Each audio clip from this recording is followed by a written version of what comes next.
اچھا شاہد صاحب، ایک تو آپ لوگوں نے اجلاس میں شرکت نہیں کی، جو کمیٹی کا اجلاس تھا اس میں شرکت نہیں کی، اس سے پہلے ایک لسٹ بنی 14 بندے تھے، اس میں آپ کا نام نہیں تھا۔ اب آپ کا ضلع ہمیں پتہ ہے کہ وہاں پہ بڑے مسائل ہیں، آپ نے امن مارچ کیا، بہت سارے لوگ اس میں شامل ہوئے، لیکن آپ کا نام اس میں نہیں تھا۔ آپ نے ٹویٹ کر کے اپنی قیادت سے گلہ شکوہ بھی کیا، کیا کوئی مشاورت نہیں ہوئی؟ کچھ آپ لوگوں کو پتہ نہیں تھا کہ کیا کرنا ہے؟ نہیں، مشاورت اس کے بارے میں ہوئی تھی، لیکن انیشلی ہمیں یہ بتایا گیا کہ مطلب ان ایم این ایس کو اس کمیٹی میں ڈالیں گے کہ جو فیکٹری ایریاز کے ہیں۔ دیکھیں، right man for a right job کا ہمارے ملک میں مسئلہ ہے، تو ہم چاہ یہ رہے تھے کہ اس کمیٹی میں اگر ہم تو عمران خان کو پارٹی ہیڈ بنا دیا ہے کیونکہ right man for the right job نہیں ہے۔ اچھا، تو میں جاؤں گا پولیٹیکل اس کی طرف جاؤں گا، مریم نواز کی طرف جاؤں گا، پھر نواز شریف کی طرف جاؤں گا۔ میں پنجاب میں ترقی کر رہے ہیں، اتنا اشتہار آپ نے دیکھے نہیں، 60 صفحوں کا اشتہار ہے۔ اس میں بات میں آتے ہیں کیونکہ یہ امن کا ایشو ہے، یہ میرے دل کے بڑے قریب ہے، میں اس کے اوپر بات کرنا چاہتا ہوں۔ تو وہاں پہ یہ ڈیسائیڈ ہوا کہ اگر عمران خان صاحب نے الاؤ کیا، ان سے ملاقات ہوئی، تو جب ہم اس فورم پہ جائیں گے تو اس کے بعد کن ممبرز نے پارٹیسپیٹ کرنا ہے۔ تو مجھے یہی لگ رہا تھا کہ مجھے ڈالیں گے اس کمیٹی میں، لیکن نہیں ڈالا گیا اس کمیٹی میں۔ تو اس کے بعد میں نے پارٹی کے اندر بھی اس کے اوپر پروٹیسٹ بھی کیا کہ میرا نام ہونا چاہیے، میں وہاں پہ بات کرنا چاہتا ہوں، اور میں بتانا چاہتا ہوں کہ آپ لوگوں کے بند کمروں کی فیصلے کی وجہ سے ہمارے خیبر پختونخوا کے لوگ ان چیزوں کے لیے پے کرتے ہیں، ہماری زندگی اور موت کا مسئلہ بنا ہوا ہے۔ پھر تو آپ لوگوں کو وہاں پہ جانا چاہیے تھا، کیوں نہیں گئے آپ لوگ؟ دیکھیں، اس جب سنجانی جلسہ ہوا، عمران خان سے راتوں رات انہوں نے ملاقات کرائی۔ جب 26ویں آئینی ترمیم تھی، جب ان کے ذاتی مفادات ہوتے ہیں تو یہ عمران خان صاحب سے ملاقات کراتے ہیں۔ دیکھیں، عمران خان صاحب اس پارٹی کا ہیڈ ہے، عمران خان صاحب جو ہیں وہ اس تحریک انصاف ان کی جماعت ہے، ہم سارے ان کے ممبرز ہیں، ان کے ووٹوں سے آئے ہوئے ہیں۔ تو یہ اتنا امپورٹنٹ سیریس ایشو تھا، ہم چاہ رہے تھے کہ ہم اپنے لیڈر کے ساتھ مشاورت کرتے، مشاورت کے بعد جو بھی ریکمنڈیشن ہوتی ہم وہاں پہ پیش کر دیتے۔ لیکن اتنی کیا جلدی تھی کہ ایک دن میں آپ سیکورٹی کونسل کا اتنا اہم اجلاس تھا کہ جس میں پارٹیسپیشن بنتی تھی، ہماری بھی خواہش تھی ہم ادھر پارٹیسپیٹ کریں، لیکن اس دہشت گردی کے معاملے پہ آپ حکومت کے پیچھے کھڑے ہیں، اپنی فورسز کے ساتھ کھڑے ہیں، جو دہشت گردی کا معاملہ جو ہے، امن و امان کا معاملہ جو ہے، اس میں تمام کی تمام قوم ایک ساتھ ہے، ایک پیج کے اوپر، اس میں کوئی دو رائے نہیں ہے۔ پر یہ تو کہتے ہیں آپ لوگ بھارت کی زبان بول رہے ہیں، حکومت کہتی ہے آپ لوگ اس طرح کی باتیں کرتے ہیں۔ یہ بکواس کرتے ہیں، ہم بھارت کے ہو گئے، جن کا جینا مرنا اس ملک کے اندر ہے، جن کی زیرو ٹریول ہسٹری ہے، جنہوں نے جائیدادیں بار بنائی ہیں، جنہوں نے میرے ملک کے پاکستان کا پیسہ لوٹا ہے، یہاں سے ٹیٹس کے ذریعے ڈالر باہر بھیجے ہیں، وہ ہمارے اوپر آج وہ کریں گے، فتوے دعوے لگائیں گے کہ جی ہم بھارت کے ایجنٹ ہیں۔ میں شاید بھائی ایک تھوڑی سی بات آپ کو کلیئر کر دوں، آپ بھارت کو شاید غلط سمجھ رہے ہیں۔ بھارت جب کہتے ہیں نا تو بھارت کا مطلب ہوتا ہے ملک کا دشمن۔ پاکستان کا سب سے بڑا دشمن کون ہے؟ اور اس وقت یقین کریں بھارت بہت پیچھے رہ گیا ہے۔ جی جو ہے یہ امریکہ سے بول کچھ رہے اور کر کچھ اور رہے۔ خواجہ آصف کے اوپر سٹیٹمنٹ نکالے کہ جی ہڈیوں سے، ہمارے ہڈیوں سے آپ کہہ رہے تھے کہ امریکی سازش ہوئی ہے اور ابھی تک امریکہ کے پاؤں پکڑ کے بیٹھے ہوئے ہیں۔ دیں گے مریم نواز کے جلسے میں نعرے لگے، یہ جو دہشت گردی ہے اس کے پیچھے ریکارڈ ہے، وہ بھی لگا دیتا ہوں، میں لگا دیتا ہوں۔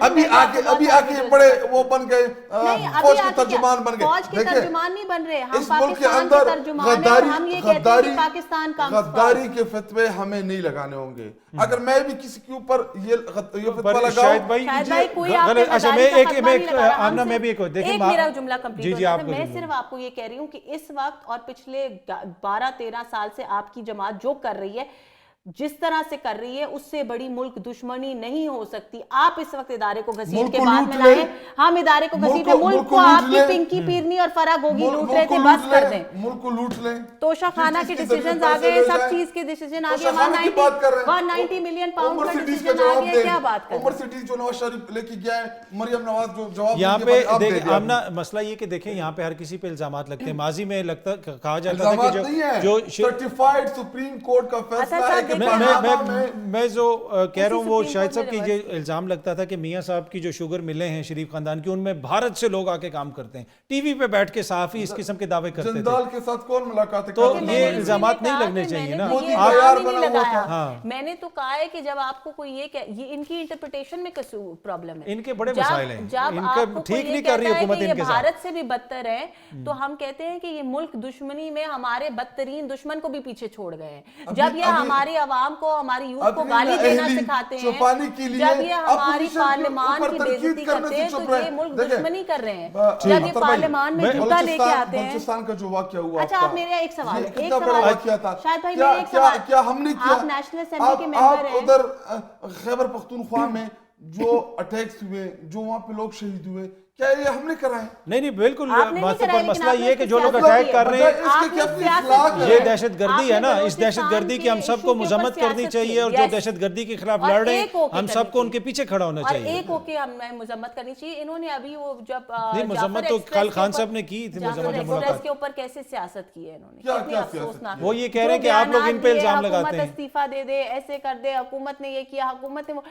یہ موقع ہے پاکستان کے لیے کھڑے ہونے کا. مجھے آپ یہ بتائیں، آپ نیشنل اسمبلی کے ممبر ہیں، آپ کو اچھا فیل ہوا جس وقت آپ کا ایک ممبر نیشنل اسمبلی میں جوتا لے کے آیا؟ آپ کی عزت کم ہوئی، میری صرف عزت کم نہیں ہوئی، باقی ممبران کی عزت کم نہیں ہوئی، پاکستان کی عزت کم ہوئی، آپ کی عزت کم ہوئی. ایوان کے اندر ہارا ہوا بندہ آ کے بیٹھ جائے جس کو عوام نے الیکٹ نہیں کیا، ادھر آ ہی نہیں سکتا. ہارا ہوا بندہ بیٹھنا تو دور کی بات ہے، وہاں پہ فلور پہ قدم بھی نہیں رکھ سکتا. ادھر سارے جیتے ہوئے لوگ ہیں الحمدللہ. میں ذرا حافظ صاحب کے بات نہیں، مجھے اللہ کی لعنت ہوتی ہے جو جھوٹ بولے. آپ کے پی ٹی آئی والے 35 لوگ ایفیڈیوٹ دے کر آئے، اس کے بارے میں ان کی حکومت ہے. شوکت یوسف نے نکالا، حافظ صاحب کو حکومت ہے. اگر کسی نے ایفیڈیوٹ جمع کرایا تو پبلک کر دیں. بھائی ہم نے تو الزام نہیں لگایا، آپ کے بندے نے الزام لگایا. چلے حافظ صاحب، حکومت صرف یہ جو معاملات ہیں، اب پنجاب حکومت کو درخواست دی ہوئی ہے تحریک انصاف نے 22 تاریخ کو، وہ جلسہ کرنا چاہ رہے ہیں، پر وہ جلسے کی مجھے پتا ہے آمنہ صاحبہ کی حکومت نے اجازت نہیں دینی ہے. اب پھر چیزیں وہ انشاءاللہ بھی کہہ رہی ہیں، اور انشاءاللہ تو میں نے اپنی پرسنل کیپیسٹی میں کہا کہ میں چاہتی ہوں کہ یہ دھرنے جلسے فساد کی سیاست ختم ہو جائے پاکستان. اچھا، اب حالت میں جو آپ سے کویسچن تھا آمنہ نے بڑا اچھے طریقے سے اس کو لیبوریٹ کر دیا ہے. یہاں پہ جلسے جلوس کو فساد کے ساتھ اب جوڑا جا رہا ہے، آلدو کہ ہم ڈیموکریٹک ایک سوسائٹی ہیں. وائی بینگ اے لائر، آپ کانسٹیٹیوشن کو سمجھتے ہیں، یہ کیوں ہمیں اس نہج پہ ہم پہنچے ہیں؟ دیکھیں اتر، ایک ہے کانسٹیٹیوشن اور ایک ہے آپ کی پولیٹیکل اپروچ. اب انفارچونیٹلی پچھلے 10-12 سال سے جو کانسٹیٹیوشن ہے اور آپ کی پولیٹیکل اپروچ ہے وہ کلیش کر رہی ہے.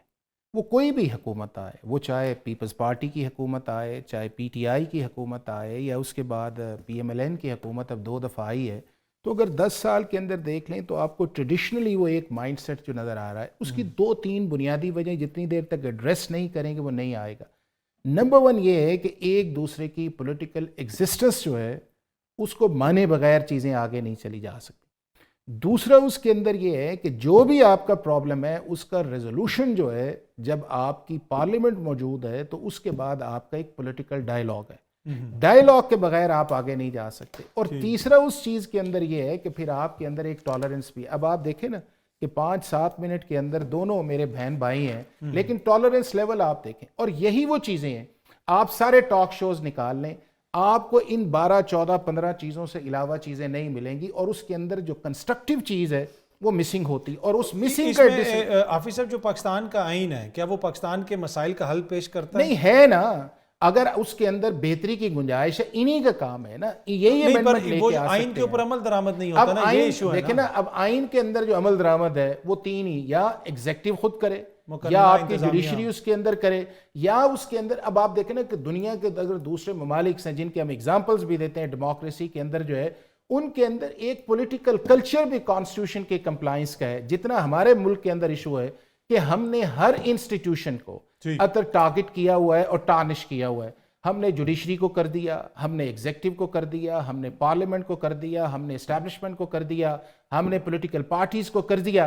اب اس کا وے فارورڈ کیا؟ اب اس کا وے فارورڈ یا تو یہ ہے کہ آپ اسی سپیڈ کے اندر چلتے جائیں، چیزوں کو بلڈوز کرتے جائیں، اور پاکستان جو ہے وہ دن بدن مشکل. اب جس علاقے سے ہیں اب یہ وہ جانتے ہیں نا کہ کتنی وہاں پہ ٹیررزم ہے یا اس کے سولوشنز کیا ہے.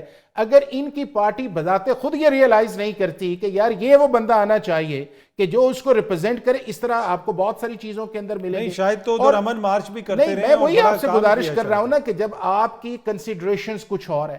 ابھی بھی یہ ہے, میں آپ کو بتاؤں کہ اگر آپ نے اس ملک کو اس ٹرمائل سے نکالنا ہے تو ان لوگوں کو مل بیٹھ کے اس ایشو کا ریزالو کرنا ہوگا, اور ایک لارجر کر لینا. آپ کی اکانومی ہے, آپ کا ای سی پی ہے, آپ کا جسٹس سسٹم ہے, آپ کا گورننس ہے, آپ کا اس کے بعد پارلیمنٹ کی ڈومیننس جس کے اوپر بات کرتے, یہ وہ براڈ ایشو